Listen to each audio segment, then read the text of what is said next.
The lodge at Black Pine Hollow. One night, I was riding my motorcycle through the woods outside Millbrook with my two friends, Tyler and Marcus, riding behind me. It was a full moon, so at least the road had some light to it. Otherwise, the trail through those trees was dead quiet. Just the three of us and the engine. "Yo, pull over for a sec," Marcus said, tapping my shoulder. "I gotta take a leak, man." I needed to go too, so I pulled the bike to the shoulder. Marcus and I walked off one side of the trail. Tyler went the other way to do his business. When Marcus and I finished up and walked back to the bike, Tyler wasn't there. We looked around. Nothing. "Tyler, where'd you go?" Marcus called out. No answer. I figured he was messing with us, hiding somewhere to freak us out. "Yo, if you're not back here by the time I count to 5, we're leaving without you," I said and started counting. 1, 2, 3, 4, 5. That's when we heard him scream from somewhere in the trees. "Guys, help me. He's just messing around," Marcus said, though his voice was shaking. "No, man, that sounded real." Then another scream. "Let go of me. Let go." He was begging someone, pleading with something to release him. We took off running into the woods toward his voice. A few dozen yards in, we found blood smeared across the fallen leaves. That's when we both understood this wasn't a joke. There were drag marks cut into the dirt, and we followed them. Tyler screamed again, and this time we caught sight of something in the distance. A woman in a long black dress, dragging Tyler by the ankle across the forest floor. We chased after her, but she moved faster than should have been possible for a person on foot.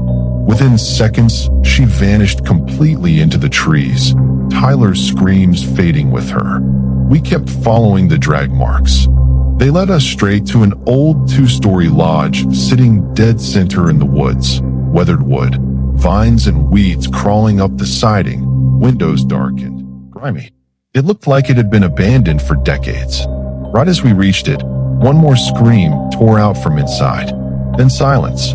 Total silence. "Come on, we have to get him out," I said. But Marcus wouldn't move. He just stood there staring at the lodge like it was staring back. "We can't go in there," he said. "That thing that took him, that's not human. You saw how she was moving. No normal person does that." "We don't even know it's a woman," I said. "We never saw a face. Could be some psycho in a dress for all we know. Either way, if we don't go in now, Tyler's dead. We're not leaving him." "I don't think we can save him anymore," Marcus said. "We should run. Save ourselves." "Shut up. He's our friend. We're not leaving him to die. Just stay behind me." We grabbed a couple of thick branches off the ground to use as weapons and headed for the door. The second I pushed it open, a swarm of bats exploded out past us, and Marcus screamed bloody murder. "Told you," he said. "Only witches live in places with bats like that. Where'd you even hear that?" "Movies, man. Just shut up and follow me." I stepped inside and clicked on my flashlight. Cobwebs everywhere. Dust thick on every surface. The furniture, chairs, a dining table, had rotted down to soft, crumbling wood, half turned to dirt. A few picture frames hung crooked on the wall, caked in grime, showing a man and a woman who must have lived there once. Then Tyler let out another scream, this one horrifying, cutting off mid-breath. It came from upstairs. "Move, now," I said to Marcus, but he grabbed my arm. "Don't go up there. She'll kill us too." I yanked my arm free and ran for the staircase. Blood was running down the steps from the second floor. My stomach turned, but I couldn't just leave Tyler up there. Marcus was yelling at me to turn back, but I kept going. What I saw at the top of the stairs made every hair on my body stand up. I started shaking. Marcus caught up and screamed the second he saw it, too, because hanging from the ceiling in the hallway was Tyler's body, ankles bound together with black rope tied off to his ceiling beam, arms dangling toward the floor. His head was gone. Then we heard his voice again. "Guys, help me. That's impossible. Tyler's dead." "Maybe not," I said. "This body's got no head and no clothes. We don't actually know that's him. Not for certain." His voice was coming from a room down the hall. We crept inside, sticks raised, phone flashlights cutting through the dark. In the corner sat the woman, her head covered by a shawl, back turned to us. She was crying, in Tyler's voice. "Who are you?" I said. "Where's our friend?" The woman turned around, and what we saw made our blood run cold. She had no head. In her hands, she held Tyler's severed head, cradling it like a baby. "Guys, I'm right here," Tyler's head said. We understood then. This headless woman had killed Tyler, and the body hanging in the hallway was his. Witch, ghost, demon, we had no idea what she was. All we knew was that she wasn't human, and she wanted our blood. We stood frozen, unable to look away, as she lifted Tyler's severed head and pressed it against her own neck. With a sickening crack, the head fused into place, his face now hers. She smiled at us and raised her hand. "Bring me my head," she said. "Bring me my head, or I'll take yours." Marcus and I bolted. We tore out of that lodge and into the trees. I was sprinting through the woods when I realized I was running alone. Marcus wasn't behind me anymore. I doubled back and spotted him walking, slow and stiff, straight toward the lodge. "Marcus, why are you going back? Run, she'll kill you too." He didn't stop. He walked right up to the porch. That's when I looked up at the second floor window and saw her there. The woman wearing Tyler's head, staring down at me, smiling. I understood then that she'd put Marcus under some kind of spell, and he wasn't in control of his own body anymore. I grabbed his arm to pull him back, but he shoved me off and I slammed into a tree. My head cracked against the bark and my vision blurred. By the time it cleared, Marcus had already gone inside. I stumbled in after him, calling his name, and found him in the same room where we'd seen the woman. He was standing there with a hunting knife pressed to his own throat, his other hand gripping a fistful of his own hair. "Bring me my head, bring me my head," he mumbled, over and over, in a voice that didn't sound like his.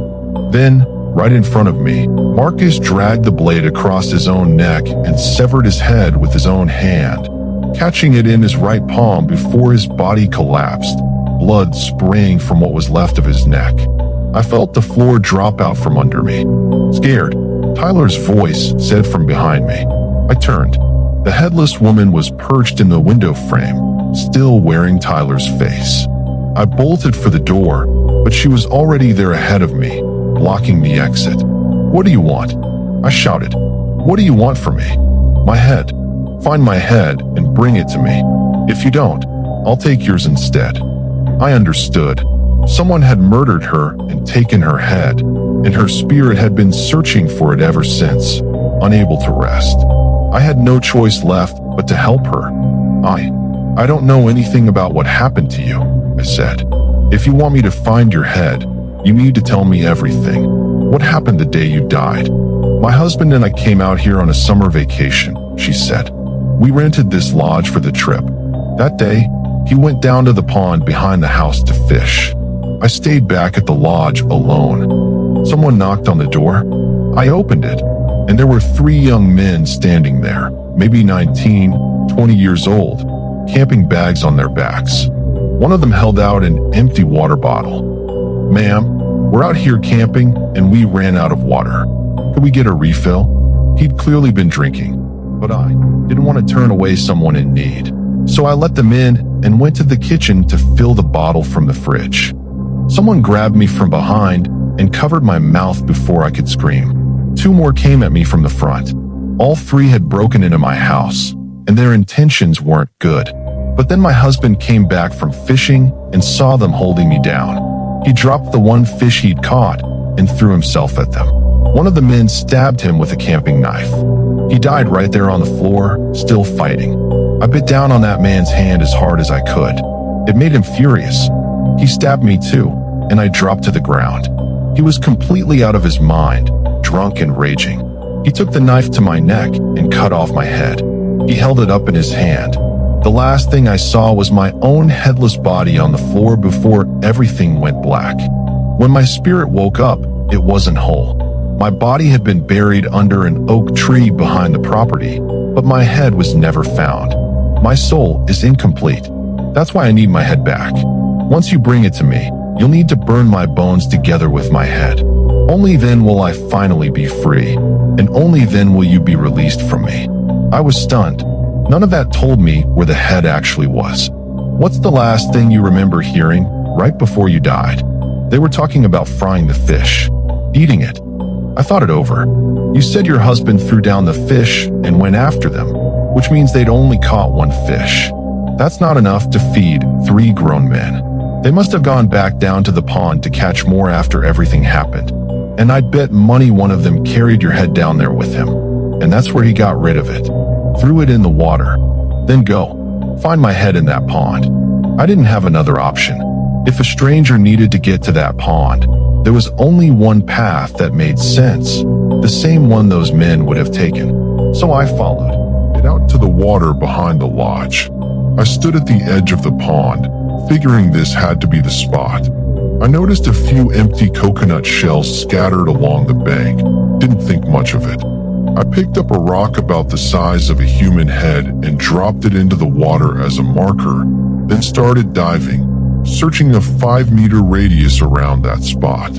After almost 2 hours underwater, I finally found it. Her skull, buried in the mud at the bottom of the pond, the flesh long since stripped away by fish. I pulled it up onto the bank. I found where her body had been buried under the oak tree, dug it up, and burned the remains together with the skull. As the fire consumed them, I watched her spirit rise up into the night sky and disappear. I ran from that place, and never once, in all the years since, have I ever gone back into those woods.